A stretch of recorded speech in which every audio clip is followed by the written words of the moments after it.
중국 경제 전문가들은 증가하는 미국 정부의 재정 적자가 부도 위험을 증가시키고 미중 간의 갈등 고조로 인해 트럼프 행정부가 중국에 대한 맹렬한 공격을 계속함에 따라 중국은 현재 1조 달러 이상의 미국 국채 보유량을 약 8천억 달러까지 점진적으로 줄일 수 있다고 말했습니다. 글로벌 타임즈에 따르면 중국이 보유 중인 미 국채는 1조 달러 이상으로 일본에 이어 두 번째로 많은 수준이고 최근 몇 년간 미국 채권 보유량을 체계적으로 축소해 왔다고 보도했습니다. 중국은 올해 상반기에만 1,060억 달러 상당의 미 국채를 처분했습니다.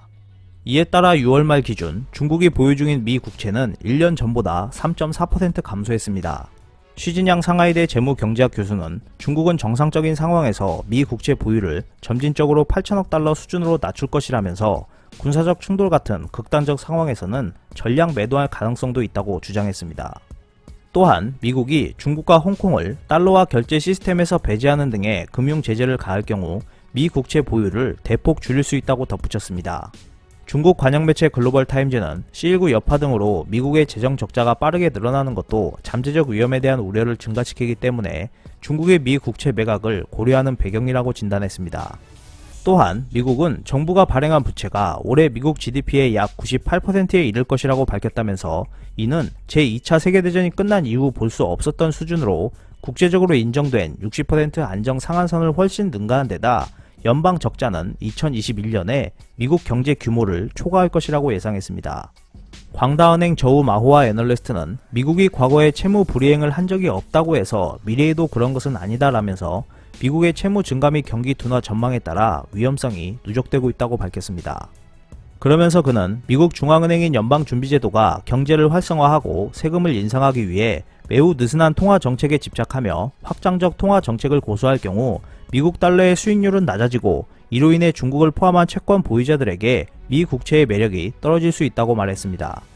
또한 그는 많은 국가들이 미국의 채무 증가와 보호주의 움직임에 따른 위험을 줄이려 하면서 장기적으로 봤을 때 달러와 자산에 대한 의존을 줄이고 외환 보유를 다변화할 것이라고 말했습니다. 글로벌 타임즈는 지속 불가능한 미국 부채 수준이 우려의 원인이라고 지적하며 미국이 계속해서 저금리를 사용하여 기존 부채를 충당하기 위해 새로운 부채를 발행하면 연준이 다시 금리를 인상할 경우 누적된 부채 거품이 모두 터져서 전례 없는 부채 위기가 발생할 수 있다고 경고했습니다. 또한 글로벌 타임즈는 미국은 통화에 대한 신뢰를 높이기 위해 잘못된 C19 예방 조치와 통제된 통화 발행을 하면서 경제 재개를 선택하는 대신 중국을 적대하고 전 세계적으로 긴장을 고조시키기로 결정했다면서 이러한 극단적인 선택 뒤에는 중국이 더 많은 미국 부채를 매수하도록 강요하여 국제적 관계가 강화되는 가운데 국제 투자자들이 달러 자산을 더 많이 구매하도록 하려는 목적이 있다고 주장했습니다. 미중 간의 갈등이 심화되고 있는 상태에서 중국은 미국의 부채 위기가 글로벌 시장에 충격파를 일으킬 것이기 때문에 전 세계는 이러한 위험에 대비해야 한다고 주장하며 중국의 미국 채권 보유량 축소에 대해 정당성을 부여하고 있습니다.